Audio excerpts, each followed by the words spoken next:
día, hermanos. Bienvenidos nuevamente a Ministerio Palmoni. El día de hoy me gustaría compartir con todos ustedes un nuevo estudio de nuestra serie Las Parábolas, donde veremos en este caso la parábola de los talentos. Así que antes de comenzar, les invito a que me acompañen a realizar una oración. Padre Celestial, te damos las gracias en esta hora por la oportunidad que nos das de poder abrir tu palabra. Te pedimos, Padre, entendimiento y sabiduría sobre la parábola de los talentos, que podamos aprender mucho de ella para nuestra vida. Te agradecemos tanto por esto, en el nombre y en los méritos de nuestro Señor Jesucristo. Amén. Muy bien, mis hermanos, en este caso vamos a estudiar la parábola de los talentos y podemos encontrarla en Mateo capítulo 25, versículos 14 al 30. Dice, porque el reino de los cielos es como un hombre que yéndose lejos, llamó a sus siervos y les entregó sus bienes. A uno dio 5 talentos, y a otro 2, y a otro 1, a cada uno conforme a su facultad, y luego partió lejos. Y el que había recibido 5 talentos fue y negoció con ellos y ganó otros 5 talentos. Asimismo, el que había recibido 2 ganó también otros 2. Mas el que había recibido 1 fue y cavó en la tierra y escondió el dinero de su señor. Y después de mucho tiempo vino el señor de aquellos siervos e hizo cuentas con ellos. Y el que había recibido 5 talentos vino y trajo otros 5 talentos, diciendo, Señor, 5 talentos me entregaste, he aquí he ganado sobre ellos otros 5 talentos. Y su señor le dijo, bien hecho, siervo bueno y fiel, sobre poco has sido fiel, sobre mucho te pondré, entra en el gozo de tu señor. Llegando también el que había recibido 2 talentos, dijo, Señor, 2 talentos me entregaste, he aquí he ganado sobre ellos otros 2 talentos. Su señor le dijo, bien hecho, siervo bueno y fiel, sobre poco has sido fiel, sobre mucho te pondré, entra en el gozo de tu señor. Entonces vino el que había recibido 1 talento y dijo, Señor, te conocía que eres hombre duro y que ciegas donde no sembraste y recoges donde no esparciste. Y tuve miedo y fui y escondí tu talento en la tierra. Aquí tienes lo que es tuyo. Respondiendo su señor le dijo, siervo malo y negligente, sabías que ciego donde no sembré y que recojo donde no esparcí. Por tanto, debías haber dado mi dinero a los banqueros, y al venir yo hubiera recibido lo mío con intereses. Quitadle pues el talento y dadlo al que tiene 10 talentos, porque a todo el que tiene le será dado y tendrá abundancia, pero al que no tiene, aun lo que tiene le será quitado. Y al siervo inútil echadle en las tinieblas de afuera, allí será el lloro y el crujir de dientes. Así es como se compone lo que es esta parábola, pero nosotros vamos a ver en este caso a qué se refiere y cómo se aplica esto a nuestra vida. Primeramente debemos entender a esta parte que dice que el hombre se fue lejos. ¿Quién es ese hombre que está apareciendo en este caso en la parábola? Porque dice aquí que el reino de los cielos es como un hombre que yéndose lejos llamó a sus siervos y les entregó sus bienes. Si nosotros vamos a Juan capítulo 8 versículos 21 al 22, podemos ver que Cristo hace varias referencias a sí mismo de que él se iría y se iría a un lugar al cual no podían ir hasta de un tiempo después. Dice entonces Jesús le dijo otra vez, yo me voy y me buscaréis, y en vuestro pecado moriréis. A donde yo voy, vosotros no podéis venir. Noten que Cristo habla de un lugar donde Él se va a ir, pero que estas personas no podrían ir hasta ese lugar. Decían entonces los judíos, ¿se ha de matar a sí mismo? Pues dice, a donde yo voy, vosotros no podéis venir. Si leemos otro pasaje, por ejemplo, Juan capítulo 13, versículos 33 al 36, también aquí Cristo habla algo semejante. Hijitos, aún un poco estaré con vosotros, noten, me buscaréis, pero como dije a los judíos, así os digo a vosotros ahora, a donde yo voy, vosotros no podéis venir. Simón Pedro le dijo, Señor, ¿a dónde vas? Jesús le respondió, a donde yo voy, no me puedes seguir ahora, pero me seguirás después. Era lo que les comentaba hace un momento. Cristo hablaba de un lugar al que tenía que ir, pero que sus discípulos o sus seguidores no podían ir en ese momento, pero después sí iban a poder ir. Y desde aquí nosotros podemos ya como darnos una idea quién es ese hombre que se va a ir lejos y antes de irse llama a sus siervos y les entrega sus bienes. Entonces ya el hombre, con estos dos pasajes incluso creo yo que podríamos determinar que es Cristo, pero sigamos leyendo otros pasajes para que conste toda palabra. Juan capítulo 8 verso 23. Y les dijo, vosotros sois de abajo, yo soy de arriba. Vosotros sois de este mundo, yo no soy de este mundo. Aquí claramente Cristo ya nos estaba dando a entender a qué lugar tenía que ir y al cual los discípulos no podían acompañarle todavía, pero después sí que lo harían. Y por último, Juan capítulo 14, versos del 1 al 4, creo que también esto representa perfectamente esta parte del texto. No se turbe vuestro corazón, creéis en Dios, creed también en mí. En la casa de mi Padre muchas mansiones hay. Si así no fuera, yo os lo hubiera dicho. Voy pues a preparar lugar para vosotros, y si me fuere y os prepararé lugar, vendré otra vez y os tomaré a mí mismo, para que donde yo estoy, vosotros también estéis. Y sabéis a dónde voy, y sabéis el camino. Entonces, en conclusión, mis hermanos, con este primer versículo, podemos realmente establecer que ese hombre que se fue lejos es Cristo. Cristo es el que se está representando en esta parábola como un hombre que se iría lejos. ¿A dónde? Pues al cielo, a donde pertenece. Pero después iba a regresar. Y aquí evidentemente estamos observando que esto de alguna manera se está asemejando a su vivencia con los discípulos en esta tierra. Es decir, cuando Él estuvo en nuestro mundo, reunió a sus discípulos, los llamó, como dice en esta parte del pasaje, llamó a sus siervos y les entregó sus bienes. Vamos a ver más adelante qué significan estos bienes, pero por el momento ya podemos saber que Cristo es ese hombre que se iría lejos. Ahora, cuando nosotros pasamos a la otra parte sobre los siervos, pues aquí creo que no hay mucho que profundizar. Simplemente Juan capítulo 17 versos 13 al 21 podemos ver quiénes iban a representar a esos siervos. Dice, ahora vengo a ti y hablo estas cosas en el mundo para que tenga mi gozo cumplido en sí mismos. Yo les he dado tu palabra y el mundo los aborreció porque no son del mundo, como yo tampoco soy del mundo. No ruego que los quites del mundo, sino que los guardes del mal. No son del mundo, como tampoco yo soy del mundo. Santifícalos en tu verdad. Tu palabra es verdad. Como tú me enviaste al mundo, así yo los he enviado al mundo, y por ellos yo me santifico a mí mismo, para que también ellos sean santificados en la verdad. Y no ruego solamente por estos, sino también por los que han de creer en mí por la palabra de ellos, para que todos sean uno, como tú, oh Padre, en mí y yo en ti, que también ellos sean uno en nosotros, para que el mundo crea que tú me enviaste. Lo que dicen estos pasajes es una oración que estaba haciendo Cristo, pero me gustaría que pusiéramos atención sobre todo en esta parte que dice, no ruego solamente por estos, es decir, los discípulos que estaban en ese momento, que pudiéramos considerar a esos siervos, sino también por los que han de creer en mí por la palabra de ellos. Es decir, no solamente aquí Cristo estaba contemplando como siervos a los discípulos que estaban en ese momento con él, sino a todas las personas que a lo largo de los siglos iban a conocer a Cristo a través de la palabra de los discípulos. Porque claramente las escrituras que tenemos hoy en día fueron una parte de ellas escritas por los discípulos de Cristo, por los apóstoles. Y realmente estos siervos, hermanos, pues entraríamos todos, todos los que nos consideremos hijos de Dios y sobre todo profesemos nuestra creencia en Cristo, pues realmente somos esos siervos que somos llamados, aunque no nos tocó en este caso ver a Cristo directamente y que nos dijera esas palabras a nosotros, pero se aplica de igual manera. Ahora, ¿qué representarán esos bienes a los que está haciendo referencia el pasaje? Porque dice aquí, les entregó sus bienes. Los bienes, si los quisiéramos contemplar o tratar de esta manera, hacen referencia pues a dinero, posiblemente propiedades. Pero cuando nosotros estamos leyendo ya dentro del estudio, al parecer lo que les entrega a Cristo son talentos. Si nosotros buscamos estas palabras en la concordancia Strong, por ejemplo la G5224, nos dice que son cosas en existencia o a mano, propiedades o posesiones. Bienes, poseer, tener, esas son como las definiciones que podemos encontrar en la concordancia Strong respecto a la palabra de bienes.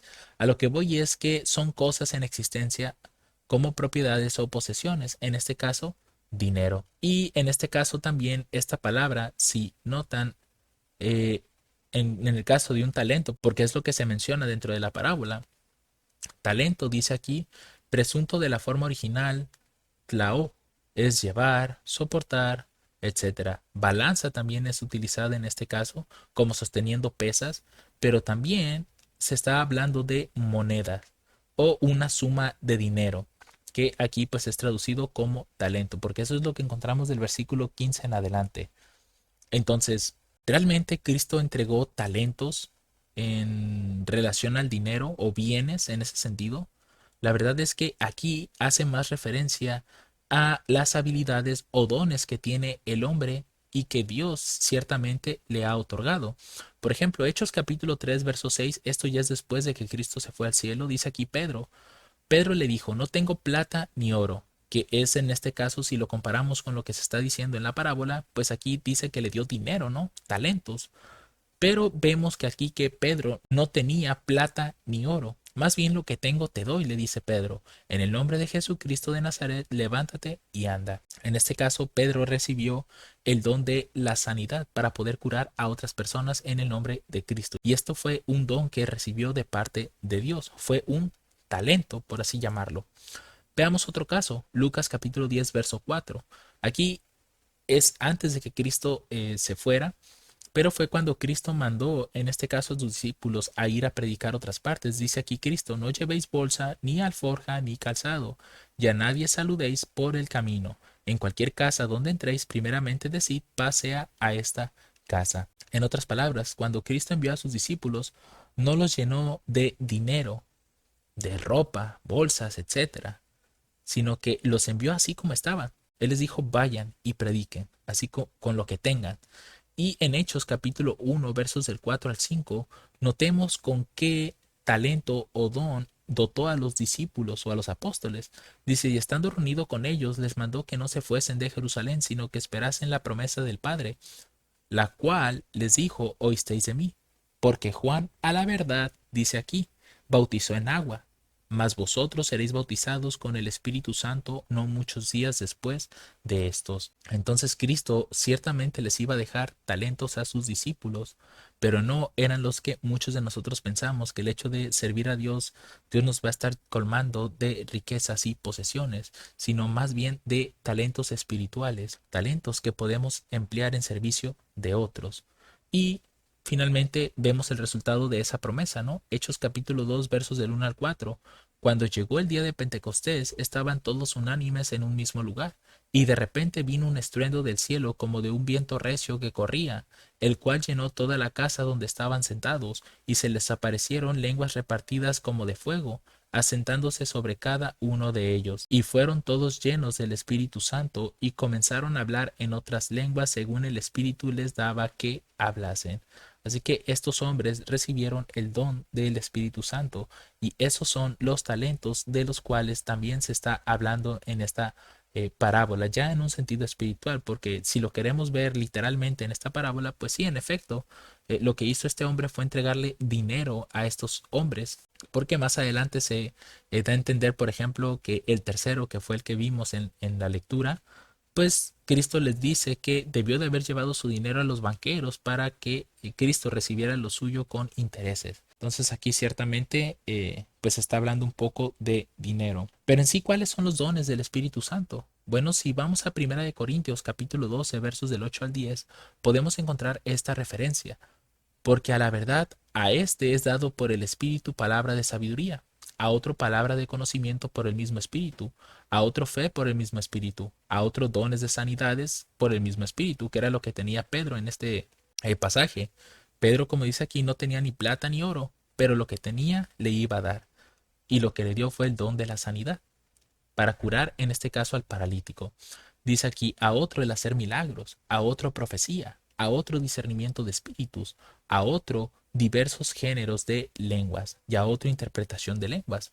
De manera que podemos entender que los talentos y los bienes de los que se está hablando aquí mayormente hacen referencia a los dones que nos ha otorgado el Espíritu Santo, aquellas cualidades que podemos utilizar para la obra de Dios, sea el de enseñar, el de traducir, el de predicar, evangelizar, tal vez el hacer estudios, el redactar, etcétera. Todos estos son dones que el Señor ha otorgado a los hombres para que pueda implementarlos en la obra de salvación de sus semejantes. Ahora, dice aquí el versículo 15 que a uno dio 5 talentos, es decir, comenzó a repartir los dones o los bienes. A uno dio 5 talentos, y a otro 2, y a otro 1, a cada uno conforme a su facultad, y luego partió lejos, dice el texto. En otras palabras, Dios no puede otorgarnos dones para los cuales nosotros no estamos preparados.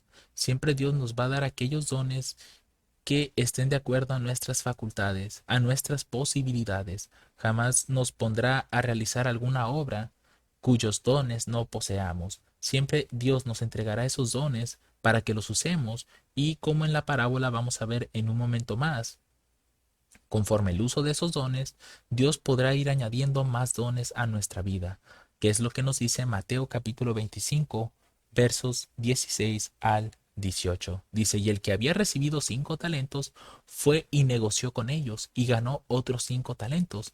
Asimismo, el que había recibido 2 ganó también otros 2. Es decir, el primero ya tenía 10 talentos en total y el segundo ya tenía 4 talentos. Pero ¿qué hizo el tercero? Dice aquí el verso 18, más el que había recibido 1 fue y cavó en la tierra y escondió el dinero de su señor. Así que los primeros 2 sí negociaron con sus talentos y obtuvieron ahora sí que más riquezas. Sin embargo, el tercero no hizo nada con su talento, y mejor lo que hizo fue cavar y esconder ese talento que había recibido de su señor. Y aquí es donde entraría, en este caso, el regreso de nuestro Señor. Si ya sabemos que Cristo es ese hombre que se fue lejos y que iba a regresar después, pues aquí estaríamos viendo la segunda venida de Cristo. Creo que esto no es algo que podamos ignorar, porque realmente la parábola está tratando sobre eso. Así que Mateo 25, verso 19 dice que después de mucho tiempo vino el Señor de aquellos siervos e hizo cuentas con ellos. Noten, después de mucho tiempo, y esa es la parte importante que nosotros debemos de tener en cuenta. Cristo no está tardando porque Él quiera, sino que es paciente para con nosotros, no queriendo que ninguno perezca, sino que todos procedan al arrepentimiento. Pero esto va a tomar su tiempo. Si tal vez calculáramos el tiempo, estaríamos hablando que hace más de 1800 o 2000 años Cristo hizo la promesa de que vendría por segunda vez. Pero podemos entender que a eso se refiere este texto. Y después de mucho tiempo vino el Señor de aquellos siervos e hizo cuentas con ellos. Apocalipsis 22, versículo 12 nos confirma esto de las cuentas con ellos. Dice, y aquí yo vengo pronto y mi galardón conmigo para recompensar a cada uno según fuere su obra. ¿Qué iba a hacer con estos siervos? Iba a hacer cuentas con ellos para recompensarlos por las obras que hicieron. Entonces esta parábola también no solamente nos habla del hecho de que hay dones que el Señor nos da, también está contemplando la segunda venida de Cristo. Cuando Cristo venga, comenzará a hacer cuentas con aquellos que nos llamamos ser cristianos. Romanos capítulo 2, versículos 5 y 8 dice, mas por tu dureza y tu corazón no arrepentido, atesoras ira para ti mismo, para que el día de la ira y de la manifestación del justo juicio de Dios, el cual pagará cada uno conforme a sus obras. Aquí nuevamente se repite eso. Y a los que perseverando en hacer bien buscan gloria y honra e inmortalidad, vida eterna, pero indignación e ira a los que son contenciosos y no obedecen a la verdad, antes obedecen a la injusticia. Aquí ya desde el capítulo 12 nos está diciendo que todas aquellas personas que buscan el bien van a recibir la vida eterna, pero aquellos que buscan el mal van a recibir la condenación de parte de Dios, porque Cristo en su segunda venida no viene, en este caso, nuevamente para establecer un reino de gracia. Ya el reino de gracia es el que tenemos hoy en día. Lo que Cristo viene a hacer en su segunda venida es establecer su reino de gloria, el reino de la recompensa. Entonces, esta parábola también nos enseña que Cristo, después de mucho tiempo, Él vendrá nuevamente por sus siervos y hará cuentas con ellos para ver si hicieron lo correcto con los dones que recibieron. Y aquí es donde entraría 2 Corintios capítulo 5, verso 10, porque es necesario que todos nosotros comparezcamos ante el tribunal de Cristo, para que cada uno reciba según lo que haya hecho mientras estaba en el cuerpo, ya sea bueno o sea malo. Que es precisamente esto de ponernos a cuentas con Dios. ¿Qué hiciste con los dones que recibiste? ¿Los trabajaste como hicieron estos siervos de los que se está hablando en la parábola? ¿O fuiste como el tercer siervo, que solamente tomó los dones y los escondió o los usó para sí mismos, para su propio fin? Es ahí donde debemos de reflexionar en estos puntos. Así que cuando el Señor regresa, cada uno comienza a darle razón de su mayordomía o de su trabajo.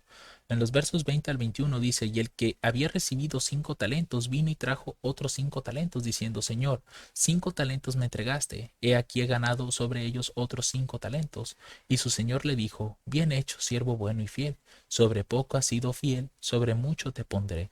Entra en el gozo de tu señor. La recompensa para el siervo que trabajó con sus talentos fue entrar en el gozo de su señor. Y para su señor, él fue un siervo bueno y fiel, porque hizo lo que le correspondía con los talentos que recibió. El segundo, en los versos 22 al 23, dice, llegando también el que había recibido 2 talentos, dijo, Señor, 2 talentos me entregaste, he aquí he ganado sobre ellos otros 2 talentos. Su señor le dijo, bien hecho, siervo bueno y fiel, sobre poco has sido fiel, sobre mucho te pondré, entra en el gozo de tu señor. Claramente, al comparar a ambos siervos, vemos que su recompensa fue la misma, ¿cierto? Al primero se le dijo que podría entrar en el gozo de su señor y al segundo se le dijo exactamente lo mismo. Es decir, por el hecho de que el otro ganó más talentos no significa que iba a recibir una recompensa mucho más superior que el segundo que hizo exactamente lo mismo. Es decir, aquí lo que Dios ve fue la disposición y el corazón que tuvieron ambos siervos de trabajar con los dones que recibieron y claramente ambos le entregaron el doble de lo que habían recibido. Por tanto, ambos iban a recibir la misma recompensa, entrar en el gozo de su Señor. E incluso las palabras que se le dijo al primer siervo se le dicen al segundo, siervo bueno y fiel. Sobre poco has sido fiel, sobre mucho te pondré. Es decir, es la misma recompensa. Pero ¿qué pasó con el tercero? Mateo capítulo 25, versos 24 al 25 dice, entonces el que había recibido un talento dijo, Señor, y aquí es donde vemos una excusa, Señor, te conocía que eres hombre duro, que ciegas donde no sembraste y recoges donde no esparciste, y tuve miedo, y fui y escondí tu talento en la tierra. Aquí tienes lo que es tuyo. Claramente este siervo no hizo lo que su señor esperaba que hiciese. Al contrario, comenzó de alguna manera a justificarse y por otra comenzó a dar como un falso testimonio de su señor, diciendo, te conocía que eres hombre duro, que ciegas donde no sembraste y recoges donde no esparciste. Pero, ¿qué es lo que encontramos, por ejemplo, en Proverbios capítulo 23, verso 26? ¿Qué es lo que más quiere Dios del ser humano? Dice aquí, dame, hijo mío, tu corazón y miren tus ojos por mis caminos. Así de simple. En cambio, este siervo tenía una mala visión de su señor, porque lo está llamando hombre duro y que parece ser que hace cosas incorrectas, ¿no? Ciega donde no sembró y recoge donde no esparció. Está como hablando como un falso testimonio en contra de su señor. Y de alguna manera, para tratar de ganarse el corazón del Señor, le dice, a pesar de que me entregaste, este talento no me lo gasté en lo que quise, sin embargo te lo guardé y de aquí te lo regreso, pero sin ningún interés. Pero, ¿qué es realmente lo que Dios quiere de nosotros como vemos aquí? Dios no quiere las riquezas como tal de nosotros, nuestras posesiones. Lo que quiere es que nuestros corazones estén sometidos a su voluntad. Pero ¿cuál fue la respuesta del Señor frente a estas palabras que está diciendo este siervo? Dice aquí en los versos 26 al 28, respondiendo su Señor le dijo, siervo malo y negligente, sabías que ciego donde no sembré y que recojo donde no esparcí. Por tanto, debías haber dado mi dinero a los banqueros y al venir yo hubiera recibido lo mío con intereses. Quitadle pues el talento y dadlo al que tiene 10 talentos. En otras palabras, segunda de Timoteo capítulo 2 versos 15 al 16, noten lo que habla sobre la diligencia. Dice, estudia con diligencia para presentarte a Dios aprobado, como obrero que no tiene de qué avergonzarse, que traza bien la palabra de verdad. Mas evita profanas y vanas palabrerías, porque irán en aumento para mayor impiedad. Lo que ocurre aquí, mis hermanos, con este tercer siervo, es que de alguna manera quiso justificar sus acciones, culpando en este caso a su señor y de alguna manera haciendo ver que él lo conoce, él sabe que su señor podría haber aceptado cualquier cosa que se le diera.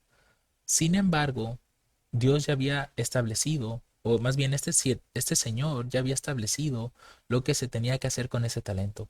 Y lo que este siervo tenía que haber hecho es obedecer. Y aquí claramente se nos muestra que los obreros, los que queremos formar parte del reino de Dios, tenemos que estar trabajando con diligencia, para estarnos presentando a Dios siempre aprobados, como alguien que no tiene de qué avergonzarse. De igual forma, el siguiente pasaje que, bueno, aquí se me pasó colocar la cita, pero si no mal recuerdo, creo que es del mismo libro de Timoteo.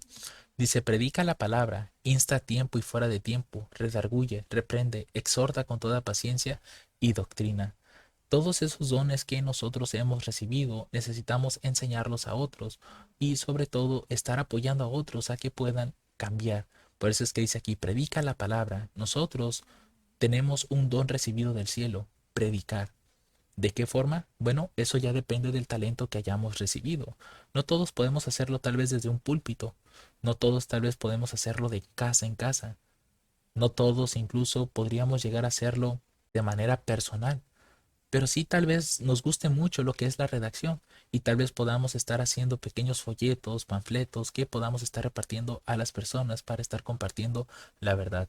Eso es un talento para predicar la palabra. Y dice luego, insta a tiempo y fuera de tiempo, redarguye, reprende, exhorta con toda paciencia y doctrina. ¿Pero con qué? Con paciencia, poco a poco. Por último, Marcos capítulo 13, versos 35 al 37, con respecto a la venida de nuestro Señor. Dice, velad pues porque no sabéis cuándo el Señor de la casa ha de venir, si a la tarde o a la medianoche o al canto del gallo o al amanecer, no sea que viniendo de repente os halle durmiendo, y lo que a vosotros digo, a todos lo digo, velad. ¿Qué fue lo que hizo este siervo? Tal vez incluso llegó a pensar que su Señor no iba a venir. Tal vez llegó a pensar como aquel hombre que decía, mi Señor tarda en venir, y comenzó a golpear en este caso a los siervos del Señor. Pero es precisamente lo que Cristo no quiere. Quiere que siempre estemos con diligencia, obrando, trabajando esos talentos que tenemos para el Señor, porque esa será la única manera en la que nosotros podremos recibir más talentos. Sobre todo se mostrará la fidelidad que nosotros tenemos, como en este caso a los siervos se les dijo, sobre poco has sido fiel, sobre mucho te pondré. Entra en el gozo de tu Señor. Y concluimos con esta última parte del estudio, la recompensa del siervo negligente. ¿Qué pasó con él? El verso 29 y 30 nos dice, porque a todo el que tiene le será dado y tendrá abundancia, pero al que no tiene, aún lo que tiene le será quitado. Y al siervo inútil echadle en las tinieblas de afuera, allí será el lloro y el crujir de dientes. Si recuerdan en los pasajes anteriores, al siervo este se le quitó su talento y se le entregó al que hizo 10 talentos. O sea que en total él ya iba a tener 11 talentos con él. ¿Por qué? Porque este siervo no hizo lo que le correspondía. Y es lo que dice aquí abajo. Pero al que no tiene, aún lo que tiene, le será quitado. Y la recompensa para estas personas que no les guste trabajar para la causa de Dios, que no les guste estar trabajando en el reino de los cielos, pues terriblemente van a ser echados afuera. ¿Por qué? Porque no trabajan para el Señor. Son siervos, como dice aquí, negligentes. Mateo capítulo 24, versos 45 al 51. También podemos ver en relación a esto, dice, ¿quién es pues el siervo fiel y prudente al cual su Señor puso sobre su familia para que les dé el alimento a tiempo? Bienaventurado aquel siervo al cual cuando su Señor venga le haya haciendo así. De cierto os digo que sobre todos sus bienes le pondrá. Pero si aquel siervo malo dijera en su corazón, mi señor tarda en venir, y comenzara a golpear a sus compañeros, y aun a comer y a beber con los borrachos, vendrá el señor de aquel siervo en el día que no lo esperaba, y a la hora que no sabe, y le apartará y pondrá su parte con los hipócritas. Allí será el lloro y el crujir de dientes. Así que hermanos, seamos siervos fieles y prudentes, siervos diligentes, haciendo lo que nuestro Señor nos ha encargado que hagamos, que es predicar el Evangelio con los dones que hemos recibido. Aún ese solo don que tengamos para el reino de los cielos es más que suficiente para poder convertir a otras personas al Evangelio. Pero hay que estar practicando con ese don, hay que estarlo utilizando. De otra forma, no vamos a poder recibir nuevos dones. Y por último, Mateo capítulo 23, verso 13 dice, mas hay de vosotros, escribas y fariseos hipócritas, porque cerráis el reino de los cielos delante de los hombres, porque ni entráis, ni a los que están entrando dejáis entrar. En otras palabras, no seamos tampoco piedras de tropiezo, porque a pesar de que tengamos ese don, bien lo podemos llegar a estar utilizando para hacer que otros no puedan entrar al reino de los cielos. Así que hermanos, realmente este estudio de las parábolas nos enseña no solamente sobre las posesiones de este mundo, casas, negocios, dinero, etcétera, sino que también habla sobre los dones espirituales que hemos recibido de parte de Dios. No todos podemos hacer las mismas cosas. Es por eso que Dios nos ha dotado de distintas facultades para que empleándolas sabiamente, Él nos pueda otorgar otros dones. Y sobre todo porque, como bien dice aquí, no sabemos a qué hora ha de venir nuestro Señor. Por eso es importante que nuestro Dios nos halle siempre haciendo nuestro deber en todo momento. Terminamos nuestro estudio hasta aquí, hermanos, y esperamos, como siempre, que haya sido de gran bendición para todos ustedes.